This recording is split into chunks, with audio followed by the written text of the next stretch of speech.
पहली चीज चाहिए श्रद्धा। आप कहीं यात्रा पे जा रहे हैं तो आपको यात्रा करने के लिए पहले तो राह खर्च चाहिए, कुछ ना कुछ रख के ले जाएं भाई, रास्ते में आवश्यकता पड़ेगी तो कुछ ना कुछ पैसा कौड़ी, एटीएम, आजकल तो डिजिटल पेमेंट का जमाना है, पर व्यवस्था तो करके चलनी पड़ेगी है? तो रामचरितमानस तक पहुंचने के लिए क्या व्यवस्था करनी है? बोले जे श्रद्धा संबल, यात्रा का जो संबल है वो श्रद्धा है। इस तक पहुंचने के लिए आपको श्रद्धा रूपी धन चाहिए। दूसरा, संतों का संग चाहिए। यात्रा करने में बढ़िया संग मिले, अच्छा संग मिले तो यात्रा आनंदमयी हो जाती है, और संग गड़बड़ हो जाए तो यात्रा में बड़े विघ्न होते हैं।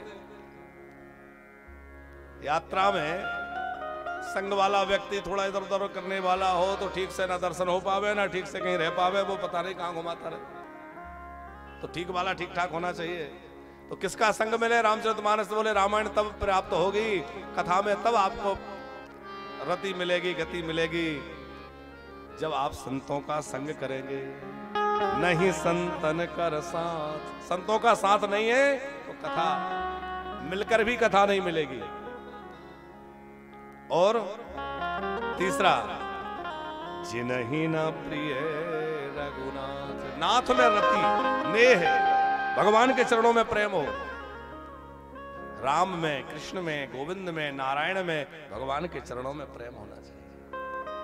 भगवत चरणों में प्रेम नहीं है तब भी आपको रामचरितमानस में जागने के बाद भी लगेगा अरे ये क्या है। अच्छा, कई लोग मंदिरों में जाके भी मंदिर में भगवान का दर्शन कम करते हैं, इधर उधर की चीजें ज्यादा देखते हैं।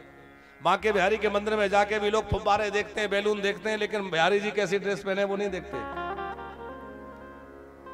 कथा में जाकर कई लोग कथा कम सुनते हैं, ये ज्यादा देखते हैं, लाइट कैसी लगी है, टेंट कैसा लगा है, ये कैसा है, वो कैसा लगा है, ये कैसे वक्ता कैसे कपड़े पहने, संगीत वाले कैसे बैठे, मायक कैसा लगा, पर कथा कैसी हुई ये नहीं देखते है? और हम कहते हैं कुछ मत देखो, जब कथा में जाओ तो क्या देखो? टेंट कैसा है, कि साउंड कैसा है, कि महाराज जी कैसे हैं, कि उनके कपड़े कैसे हैं, कि वो कैसा है, कि ये कैसा, सब छोड़ो, ये देखो कि मेरे रघुनाथ की कथा कैसी है। बस भाव से कथा सुनते रहो साहब, कथा तो कल्याण तो कथा करेगी। इसलिए ये भी नहीं देखना चाहिए कि कथा कौन कल कहलवा रहा है, और ये भी नहीं देखना चाहिए कि कथा कौन कह रहा है। कथा करवाने वाला कोई भी हो, कथा कहने वाला कोई भी हो, लेकिन कथा किसकी है? अच्छा, एक बात बताओ, आपके घर में आजकल तो चिट्ठियां आने का जमाना कम हो गया, आजकल तो मोबाइल का जमाना है। आप लोगों को पुराने समय की बात जिनको याद होगी, पहले चिट्ठियां आती थी, कार्ड आते थे, तो वो पोस्ट कार्ड डाक के द्वारा, तो आपके किसी प्रियजन का, कोई आपका बाहर रहता है, उसका कोई आपके पास कार्ड आया, चिट्ठी आई, तो चिट्ठी जब आई तो आप ये नहीं देखते कि डाकिया कौन है, उसने कैसे कपड़े पहने हैं, वो कैसा है।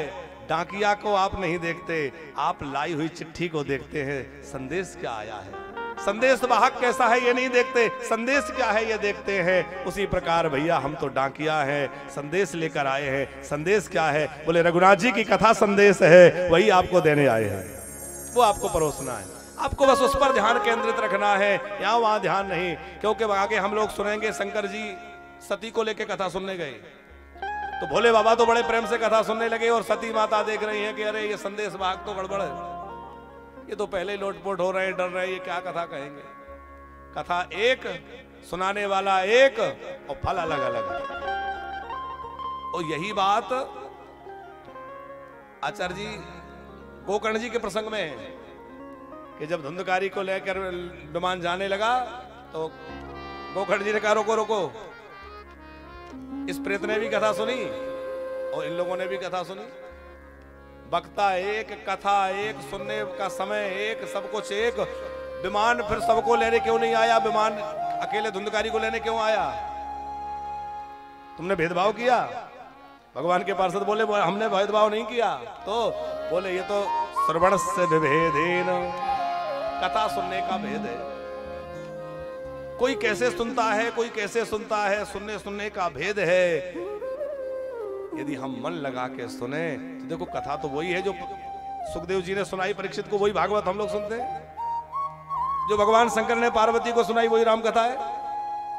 कितने कितनों का उद्धार इससे नहीं हुआ, पर हमारे जीवन में कोई परिवर्तन नजर नहीं आता। उसका कारण क्या है? बोले उसका कारण ये नहीं है कि दवाई गड़बड़ है, उसका कारण ये है कि हम ठीक से उपचार नहीं कर रहे हैं, दवाई का सेवन ठीक से नहीं हो रहा है।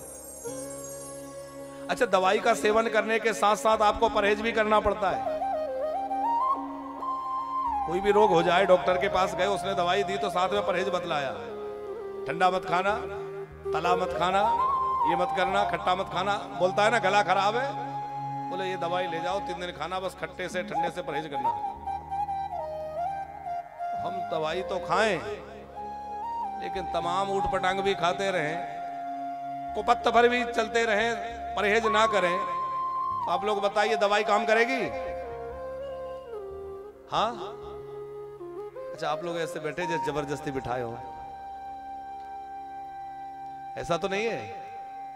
कभी हंस दिया, कभी मुस्कुरा दिया, कभी ताली बजा दी, हमें लगे तो कि सुन रहे हैं।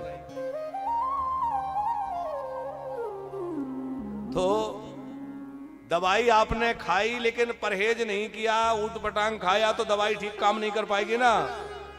जैसे दवाई के बाद परहेज न करने से दवाई का काम बढ़िया नहीं होगा, उसी प्रकार आपने रामायण तो सुनी, रामचरितमानस भागवत की कथा तो सुनी, पर आपने उसके नियमों को नहीं पालन किया तो लाभ तो मिलेगा पर वैसा नहीं मिलेगा जैसा मिलना चाहिए। परहेज करना पड़ेगा। क्या आपको कुसंग से बचना है? रामचरितमानस की यह अद्भुत कथा हमारे जीवन में अमूल्य परिवर्तन लाएगी।